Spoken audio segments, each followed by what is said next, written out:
What's going on, guys? We're here, lower body session. I've started to work back in conventional deadlifts, and the goal is not for hypertrophy, really. It's really I want to improve my deadlift, so I'm very slowly increasing with submaximal singles. So I hit 425 here. I did this when I was like 17 years old, so it's not that difficult. I fell forward on it a little bit, so I screwed up the form, but I'm going to keep practicing and get better. I've been working on the Hfield Squat to a box. I did 300 for, I think I did 13 reps here, and then I did 245 for 21 reps, so felt a little nauseous after that one, but it's a great exercise because it's totally pain-free, no stress on the lower back, very minimal stress in the knees, and I can get really close to failure on it. As far as my training is concerned, I've been running a program kind of based on Jordan Peters' philosophy of about 2 sets to failure on exercises, sometimes even 1 set, but I mentally prepare myself for each set, giving it my all and trying to set a PR on everything that I do. And in order to do that, you can't be doing 3-4 working sets on every exercise because there's just too much mental fatigue and physical fatigue build up there. So I pick a few main exercises and I push as hard as I possibly can on them to improve over time. And I've just found that through progressive overload, that is what builds muscle, not doing a bunch of fluff and pump sets. So the next 3 months, I consider it my preseason. I weigh 212 pounds right now in the morning.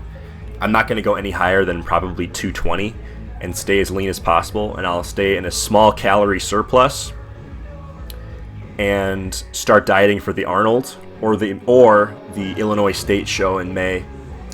So I won't have a lot of weight to lose. I want to be over 200 pounds on stage, but we'll see. At least 195, which would be at least 15 pounds stage weight heavier than when I qualified for nationals in 2018.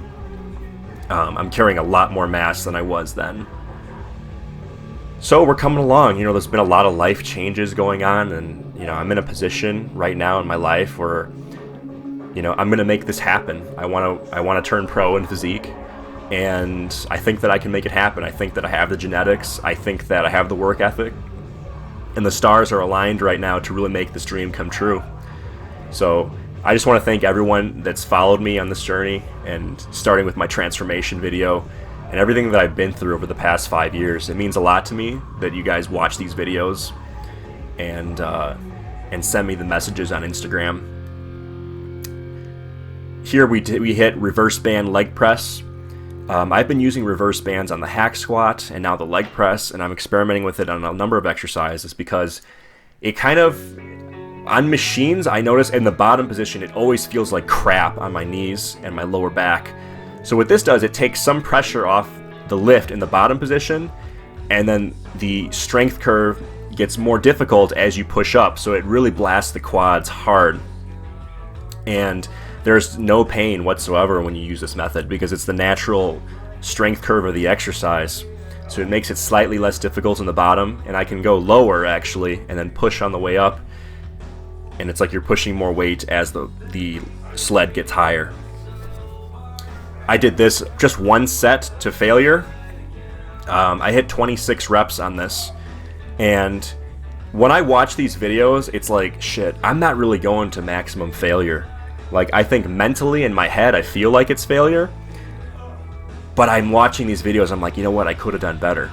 I could have done better, and that's the mindset that I need to have moving forward in these next few months, because this is when all the major progress is going to be made. Staying in a slight calorie surplus, I'm going to be gaining as much muscle as possible without gaining a ton of body fat.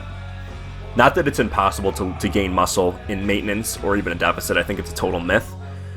But this is when the gains are going to be at their most optimal rate. So December is when dieting starts, and we'll see how it goes. I will continue doing this push-pull leg split, and progress will come along. I finished here with a banded 45-degree hyperextension, keeping my chest down, focusing on the glutes exclusively. Most people, when they do this exercise, they hyperextend their lower back and jack themselves into extension. The rib cage should remain tucked, and hip extension should be achieved. You should feel this in your glutes and hamstrings exclusively and nothing in the lower back. Otherwise, you're not doing this properly or doing a proper hip hinge. So again, just one set in this exercise, and I'll try and hit even more reps the next time. But thanks guys for watching my videos. There'll be a lot more content coming soon, and I'll see you guys the next time.